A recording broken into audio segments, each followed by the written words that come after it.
Oi galera, olha só, hoje vamos falar sobre o sistema locomotor. O sistema locomotor, ele tem três partes, tá? Tem a parte do sistema esquelético, a parte do sistema muscular estriado e a parte do sistema articular. Vamos falar rapidamente sobre os três para que vocês tenham uma noção geral do sistema locomotor. Primeiro, o sistema locomotor, ele serve para quê? Para realizar os movimentos do corpo. Todos eles. Minha cabeça, certo? Meus braços, as pernas, tudo. Tá? Coluna. Tá bom? Todos esses movimentos, eles são sincronizados entre o esqueleto, os ossos, os músculos que estão nesses ossos, grudados nesses ossos, e as articulações que unem os músculos e os ossos entre si. Por exemplo, meu braço, ele só está aqui, grudado no meu corpo por causa de uma articulação. O meu antebraço só está grudado no meu braço por causa dessa articulação. E minha mão só está no meu antebraço por causa da articulação da minha mão. E isso é para minha cabeça, para minha coluna, para minhas pernas, para os meus braços e para de todo mundo que tem todo o seu corpo completo. Tá? Então vamos passar para o esqueleto, começar já falando dele. O esqueleto humano tem 206 ossos, sendo que o maior é o fêmur, é esse osso da nossa perna, né, que está ligando a perna ao nosso quadril, tá? A nossa bacia, a cintura aqui. E o menor é o estribo. O estribo, que é um ossinho que está dentro do nosso ouvido. Olha só o tamanho dele aqui. Ele é bem pequenininho, que cabe na ponta do nosso dedo. Tá? É o menor osso que a gente tem. O esqueleto humano, ele é dividido em duas partes. Axial e apendicular. O axial é o, vamos chamar assim, de principal. É o que está no meio, é o que forma o eixo do corpo humano. E qual é esse esqueleto axial? O esqueleto axial nada mais é da cabeça ao fim da coluna. Tá? Passando pelo tórax. Então, o axial é esse aqui. Crânio, coluna e tórax. Em cada um desses a gente tem subdivisões. Por exemplo, no crânio a gente vai ter, vamos chamar de crânio facial e de crânio neural, que é essa parte aqui. A parte onde armazena o cérebro é a parte do crânio neural. E a parte que temos a nossa face, o nosso rosto, com os olhos, ouvidos, orelha, boca e nariz, é o crânio facial. Na coluna, o que a gente tem são vértebras. E essas vértebras são divididas em 5 tipos. Esses tipos aqui, tá? Uma em cima da outra até o finalzinho dela. Começando pelas cervicais, que estão aqui, até aqui mais ou menos. Passando pelas torácicas. Por que torácicas? Porque elas é quem sustentam o tórax, tá? Junto com o externo, que é esse osso aqui, para segurar as costelas no lugar onde elas estão, que começa aqui mais ou menos, abaixo da clavícula, ou um pouquinho, na altura da clavícula, que não é do esqueleto axial, a clavícula, a gente tem costelas indo até a coluna, encostando nos ossos da coluna, ou seja, nas vértebras. E as vértebras que estão em contato direto com as costelas são as vértebras torácicas. Abaixo da torácica, quando acabam as costelas, vocês vão ver que ela acaba mais ou menos aqui, a gente vai ter as lombares, que é o que a gente chama de lombar, né? A coluna lombar. Essa parte inferior que dá, digamos assim, a nossa lordose. A coluna fica mais para trás, nessa altura aí, tá? Aqui em cima a gente tem uma cifose, que é para cima, e atrás a gente tem uma lordose, tá? Naturais. Existem as que são problemas, né, quando elas são mais acentuadas, mas naturalmente ela tem já uma cifose e uma lordose normal. Depois da lombar, a gente vai para as vértebras sacrais.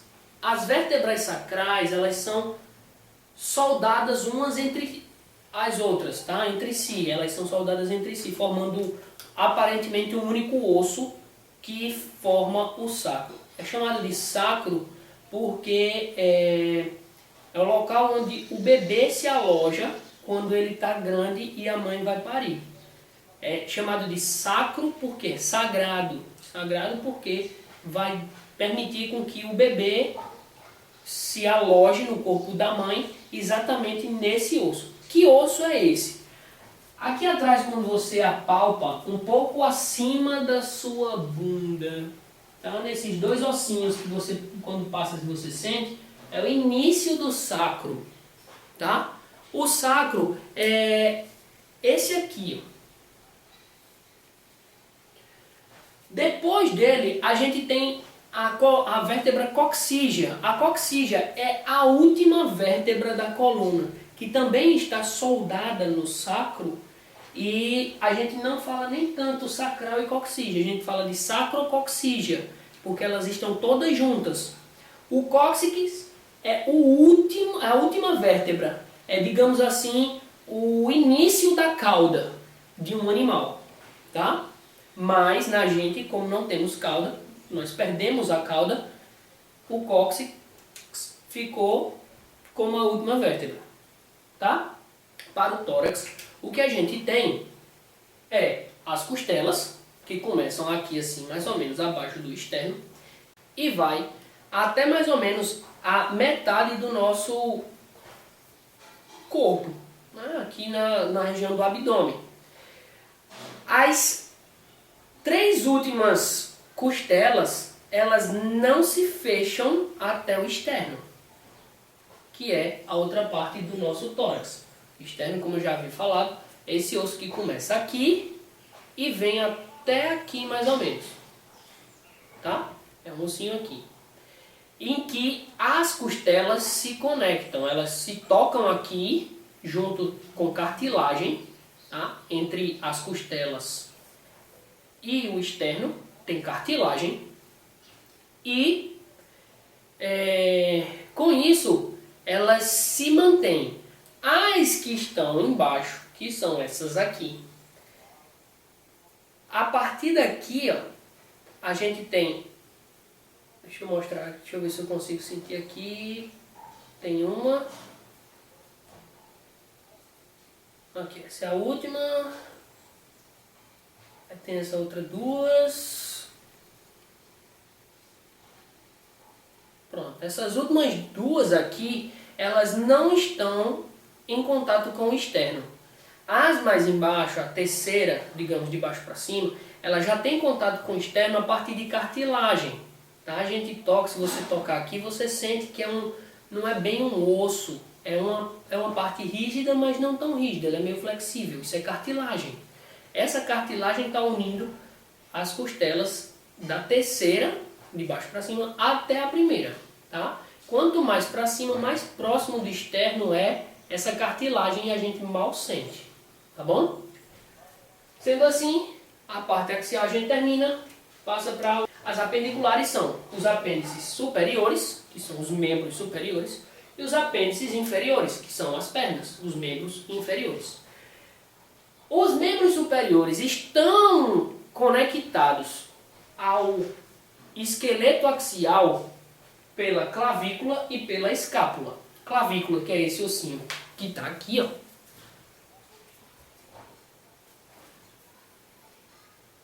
Esse aqui é a clavícula.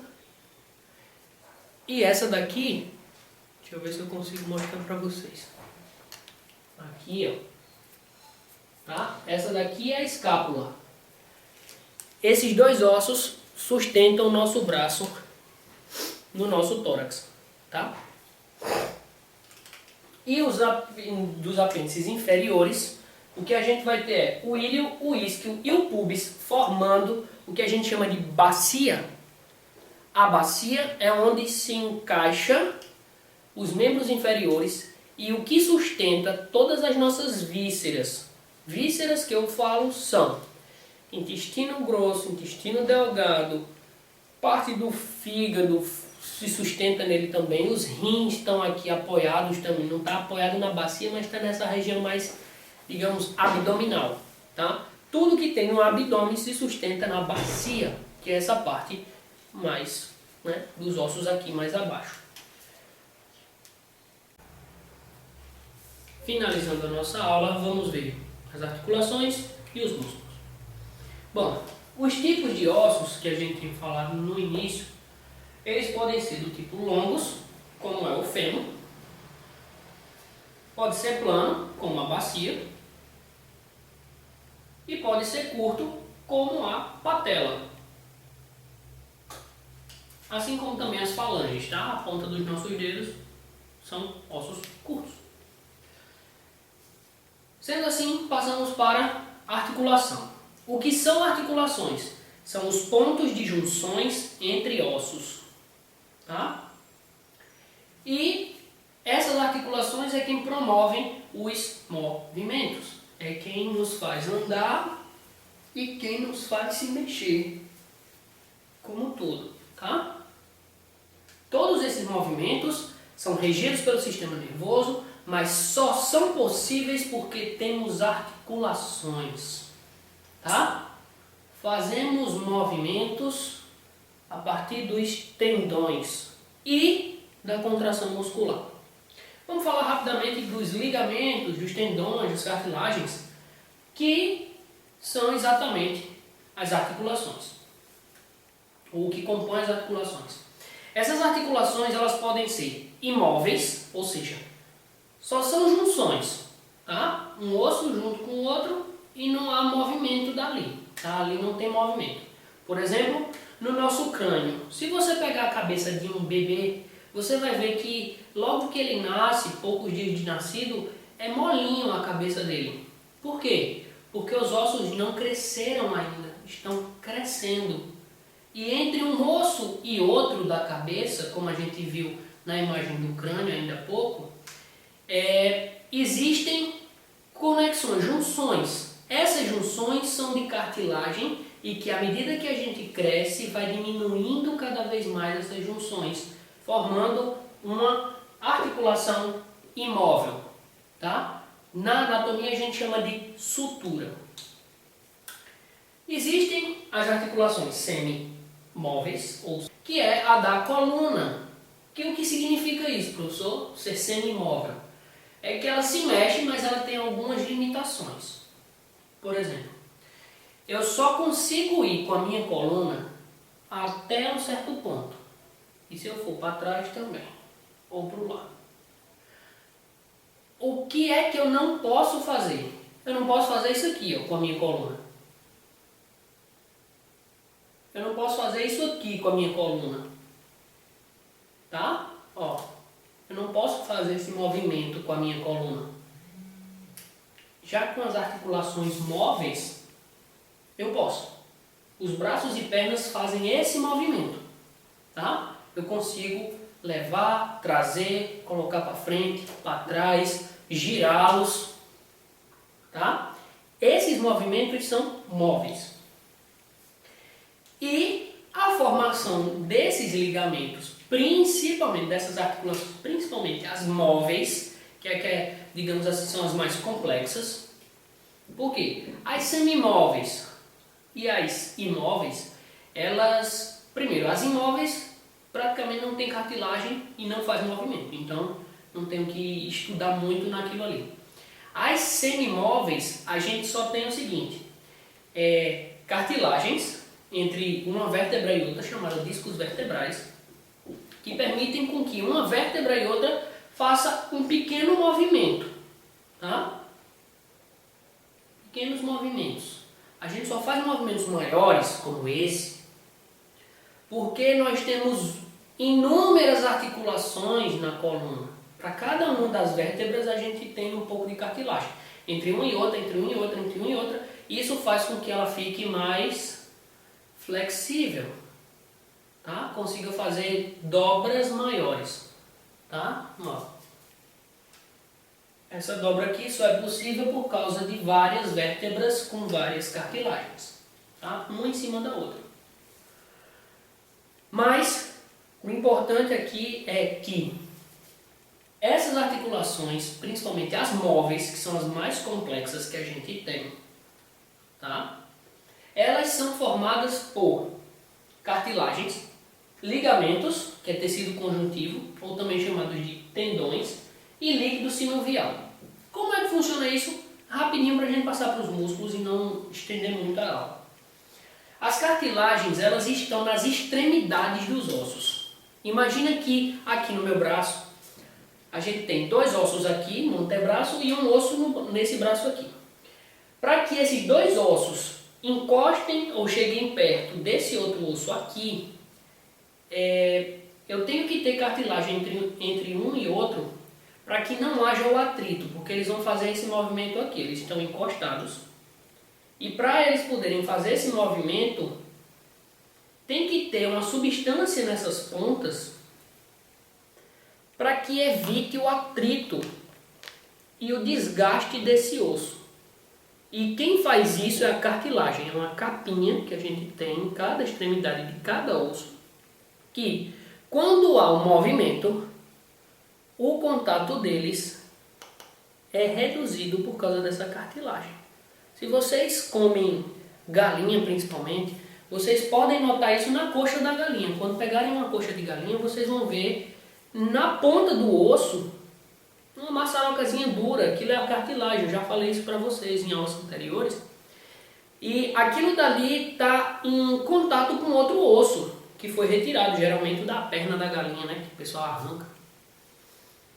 Então, para que o movimento daquela perna possa acontecer sem desgaste, sem dor, tem que ter essas cartilagens. Além das cartilagens, existe um tecido que engloba essa parte, como se fosse uma bolsazinha assim, uma capa, cobrindo tudo isso. E entre essa capa e essa cartilagem, existe um líquido para reduzir ainda mais o atrito, chamado líquido sinovial. Esse líquido sinovial, quando ele é, digamos assim, rompido, o envoltório, a perda desse líquido, você vai ter um maior desgaste dessa articulação, desse movimento aqui. Uma cartilagem tocando em outra, por mais que elas reduzam o atrito, sem o líquido sinovial vai haver o desgaste dessa cartilagem e depois de algum tempo vai estar com problemas de movimentação daquela articulação, tá? Isso ocorre muito com atletas de corrida, atletas que têm um forte impacto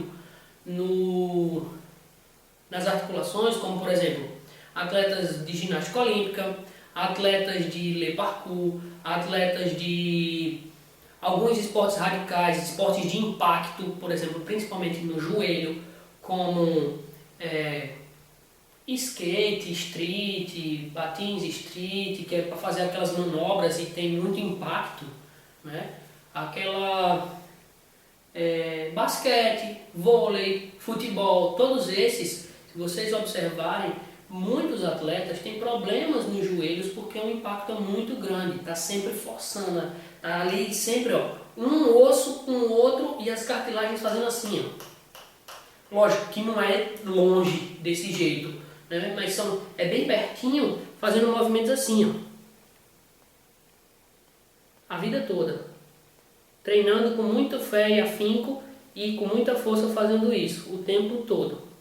Há um momento que isso causa um desgaste e a pessoa fica com mais dificuldade de fazer esse movimento, porque o atrito aqui aumentou muito devido ao desgaste, tá?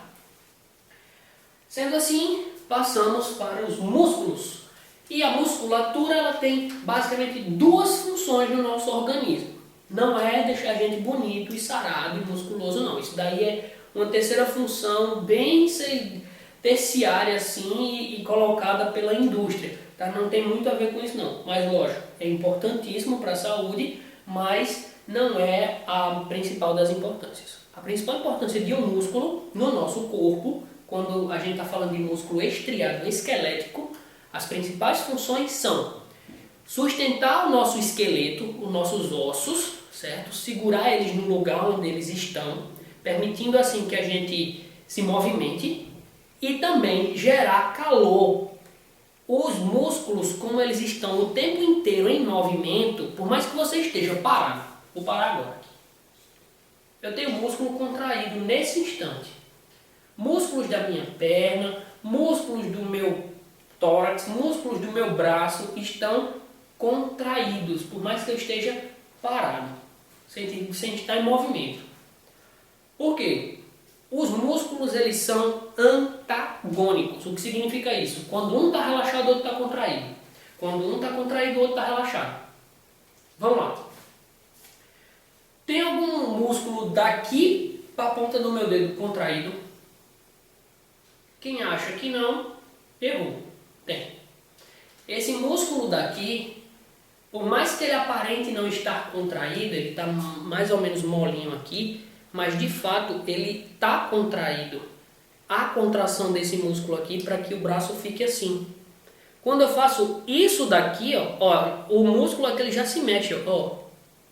Esse movimento aqui é uma contração muscular. Esse músculo aqui, quando se contrai, puxa o ligamento que está aqui e levanta esse braço. Tá? Só que quando eu baixo o braço, veja que aqui se mexe. Ó. Levemente, ligeiramente aqui. Ó. De novo. Percebe? Isso é músculo contraindo. Tá? Em todo mundo, o mais magro e o mais obeso que exista, contrai músculo, tá? Qualquer posiçãozinha que você fizer, essa posição que eu estou fazendo aqui, já contraí pelo menos aqui uns 10 músculos de cada lado da minha perna, tá? Eu estou falando, todos esses músculos estão se contraindo, e toda essa contração consome energia. Consumindo energia, a gente tem a geração de calor. Gerando calor, a gente mantém a temperatura do nosso corpo constante.